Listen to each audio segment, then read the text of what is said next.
क्या हुआ जब चमोली में हुए खतरनाक हादसे से अपने भक्त को बचाने खुद हनुमान जी को आना पड़ा। फिर जो हुआ उसे देखकर सभी लोग हैरान हो गए। जय श्री राम। नमस्कार दोस्तों, हमारे YouTube चैनल में आप सभी का हार्दिक स्वागत है। दोस्तों, आज हम आपको हनुमान जी के चमत्कार की एक ऐसी सच्ची घटना सुनाने जा रहे हैं जिसे सुनकर आपकी आंखें फटी की फटी रह जाएंगी।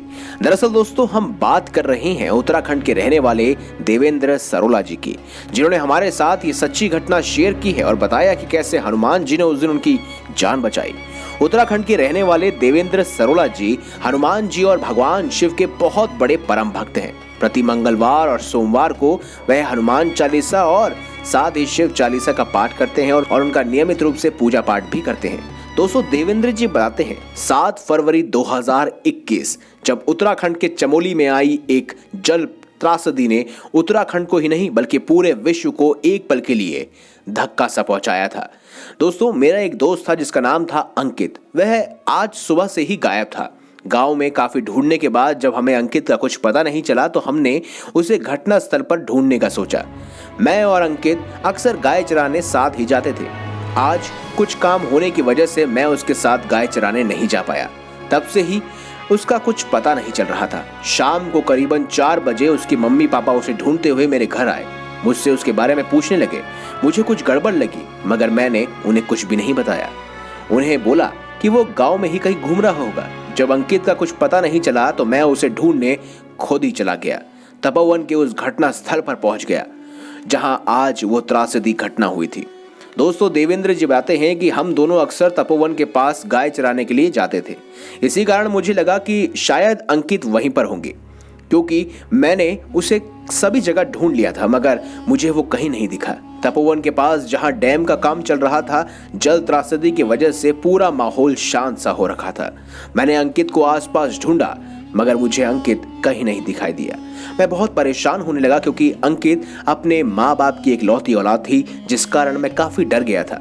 मैंने आसपास का पूरा एरिया छान मारा मगर मुझे अंकित का कुछ भी पता नहीं चला। दोस्तों, आसपास का पूरा इलाका जल त्रासदी की वजह से पूरी तरह से गीला हो रखा था। इस वजह से अचानक ही मेरा पैर फिसल गया और मैं नीचे खाई में जा गिरा। आगे जो हुआ उसे सुनकर आप भी हैरान रह जाएंगे, क्योंकि मैं जीवित तो था मगर एक ऐसी जगह पर गिर गया था जहां पूरा दलदल था। मैं उसी दलदल में फंस गया। मेरा निकलना भी बहुत मुश्किल था क्योंकि रात भी बहुत हो चुकी थी। मैं ऐसी जगह में था जहां कोई सोच भी नहीं सकता, क्योंकि यहाँ पूरा सुनसान एरिया था। अंधेरा भी हो गया था, जिस कारण यहाँ किसी का पहुंचना काफी मुश्किल था।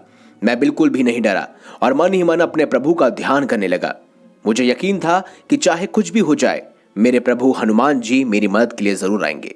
करीबन 30 मिनट से ज्यादा समय हो गया, अभी तक मेरी मदद के लिए कोई नहीं आया था। मुझे कुछ भी समझ नहीं आ रहा था, क्योंकि अगर मुझे अभी कोई बचाने नहीं आया तो मुझे पूरी रात यहीं रहना पड़ेगा और इतनी ठंड में पूरी रात बाहर रहना मतलब मौत को दस्तक देना। मुझे कुछ भी समझ नहीं आ रहा था मगर मैंने मन ही मन भगवान श्री बजरंगबली का जाप करना शुरू किया। तभी कुछ ऐसा हुआ जिसे देखकर मेरी आंखों से आंसू आने लगे। देवेंद्र जी बताते हैं कि अचानक ही वहां पर बंदरों की एक टोली आ पहुंची और वहां कुछ दूरी पर खड़े उन लोगों का सामान चोरी कर कर मेरे समीप रख देती है। वो सभी लोग यहाँ अपने परिवार के लोगों को ढूंढने आए हुए थे। मैंने उन लोगों से काफी दूरी पर था, जिस कारण उन लोगों को मैं नहीं दिखाई दे रहा था, मगर अपने सामान को लेने के चक्कर में वो सभी लोग बंदरों के पीछे भागने लगे और मेरे समीप रखे सामान के पास आकर रुक गए।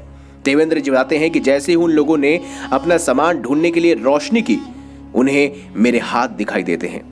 दोस्तों, मुझे देखकर उन लोगों ने रेस्क्यू टीम को बुलाया और मुझे इस भारी दलदल से बाहर निकाला। अगर वो बंदर उन लोगों का सामान उठाकर मेरे पास नहीं लाते तो शायद उन लोगों को मेरे बारे में कुछ भी पता नहीं चलता और आज शायद मैं बचता भी नहीं, जिस वजह से मेरी मृत्यु होना तय था। दोस्तों, उस दिन मेरा विश्वास हनुमान जी के प्रति कई और गुना अधिक बढ़ गया। अगर आपको ये वीडियो अच्छी लगी है तो लाइक करें, चैनल को सब्सक्राइब करें और ज्यादा से ज्यादा शेयर अवश्य करें। मिलेंगे अगली बार एक नई खास वीडियो के साथ। अब तक के लिए बहुत बहुत धन्यवाद।